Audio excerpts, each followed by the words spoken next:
Here's the top stories for December 14th. 3 fishermen were hurt due to the Chinese-fired water cannon off Escoda Shoal, according to the Philippine Coast Guard. President Marcos says the only right reason to enter politics is to serve. Senator Ronald De La Rosa and 3 other senators skipped the first day of 2026 budget bicameral conference committee hearings. PAGASA sees no low-pressure area inside or outside the Philippine area of responsibility, and storm chances remain low. Fighting rages on the Thai-Cambodian border despite U.S. President Donald Trump's ceasefire claim. 3 fishermen were injured after Chinese vessels fired water cannons and carried out dangerous maneuvers against Filipino fishing boats near Escoda Shoal in the West Philippine Sea. The Philippine Coast Guard revealed Saturday, December 13th. PCG spokesperson Commodore J. Tariella said the incident occurred on Friday, December 12th, while around 20 Filipino fishing boats were operating off Escoda Shoal, which is located just 75 nautical miles or about 140 kilometers off Palawan, within the 200 nautical mile exclusive economic zone of the country. Tariella said the fishermen were allegedly harassed by China Coast Guard vessels with bow numbers 21559 and 21562, along with several Chinese maritime militia boats. High-pressure water cannon blasts injured the 3 fishermen and left them with bruises and open wounds, while 2 fishing boats also sustained damage. Small CCG rigid hull inflatable boats also allegedly cut the anchor lines of several Filipino vessels, placing them at risk amid strong currents and rough sea conditions, the PCG official added. There is only one right reason to enter politics: to serve, President Marcos said. I think you're well guided so long as you enter politics for the right reason.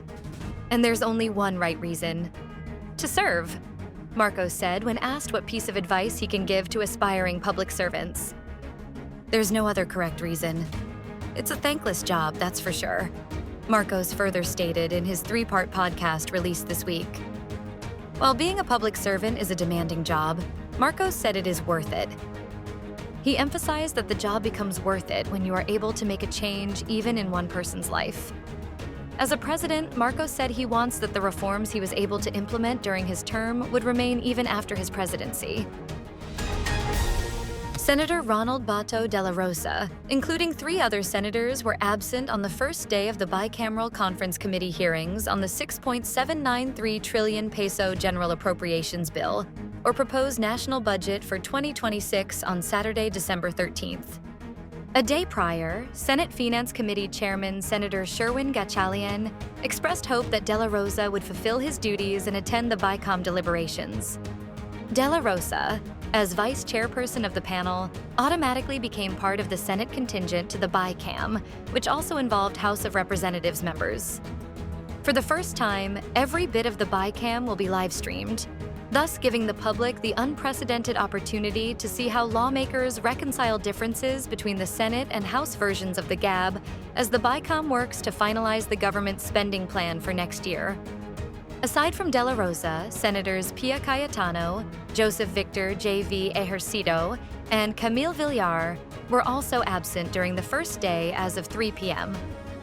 Present among the Senate contingent were Gatchalian, as well as Senators Loren Legarda, Francis Kiko Pangilinan, Erwin Tulfo from the Majority Bloc, and Senators Christopher Bongo and Amy Marcos from the Minority Bloc. The Philippine Atmospheric, Geophysical, and Astronomical Services Administration on Sunday, December 14th, said it is not monitoring any low-pressure area inside or outside the Philippine area of responsibility, and that the likelihood of a tropical cyclone forming in the coming days remains low.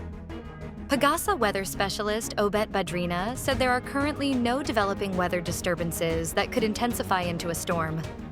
Despite the absence of a weather disturbance, Badrina said 3 weather systems are currently affecting different parts of the country: the northeast monsoon or Amihan over northern Luzon, the shear line affecting portions of central and southern Luzon, and the easterlies influencing a large part of the country.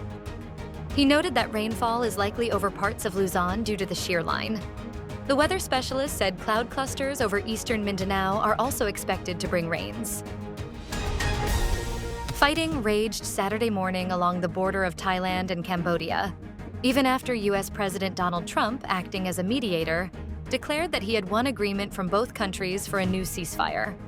Thai officials said they did not agree to a ceasefire. Cambodia has not commented directly on Trump's claim, but its defense ministry said Thai jets carried out airstrikes Saturday morning. Thai Foreign Minister Sihasak Puangketkau said Saturday that some of Trump's remarks didn't reflect an accurate understanding of the situation. He said Trump's characterization of a landmine explosion that wounded Thai soldiers as a roadside accident was inaccurate and did not reflect Thailand's position that it was a deliberate act of aggression. Sihasak said that Trump's willingness to credit what may be information from sources that deliberately distorted the facts, instead of believing Thailand hurt the feelings of the Thai people. Because we consider ourselves, we are proud, in fact, to be the oldest treaty ally of the United States in the region. Stay updated with the latest news. Visit our website at www.mb.com.ph or follow us on social media. Thanks for tuning in to the Manila Bulletin Daily Rundown.